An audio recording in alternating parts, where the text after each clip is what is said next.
Late last spring, Cascade County Sheriff Bob Edwards found himself on the other side of the law. A new release report from the Helena Police Department brings his assault case back to the forefront. Sheriff Edwards recently sat down with MTN's Tim McGonigal for his first interview about the incident.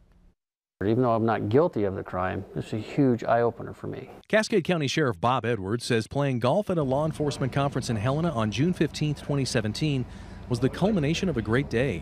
But a disagreement with his girlfriend at the end of the round would change his life forever. The disagreement carried on back to the motel, and decision was made, we're just going to leave.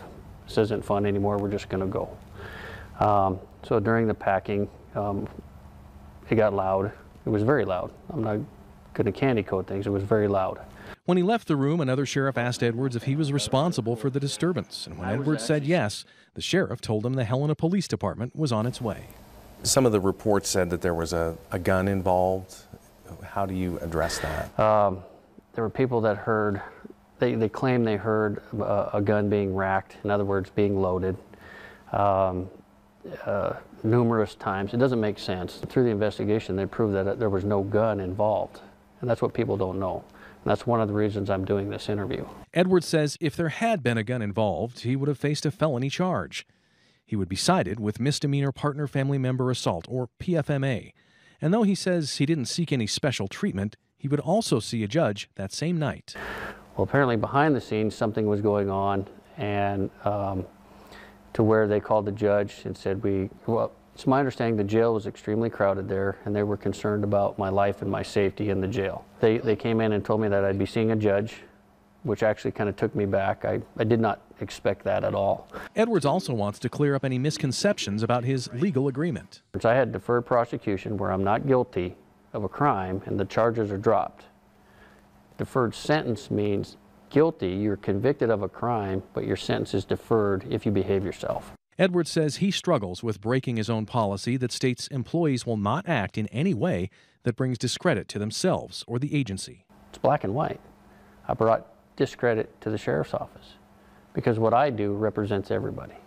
I did not, and I have never placed my hands on any woman with the intent to cause harm. In August, Sheriff Edwards held a press conference to announce that he'd be back in the office after a nearly 2-month absence. Talk about returning to work, and when you finally did, what was the reaction from the deputies and the rest of the staff?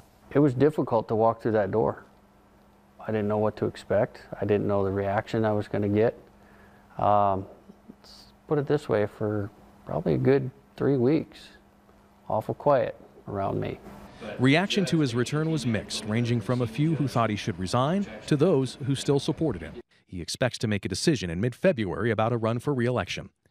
His term as sheriff has been marked by some rocky moments. He's not proud of what happened that June night, but he refuses to let it define him. And I feel horrible because my actions that night, being loud, disruptive, I don't want to dishonor anybody, and I felt I did.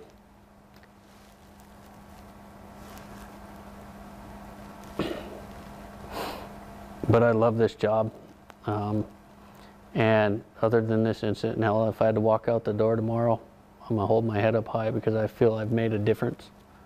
I really do. I'm not trying to be arrogant or boastful, but I've held true to what I said we were going to do, and that's a good feeling. Tim McGonigal, MTN News, Great Falls.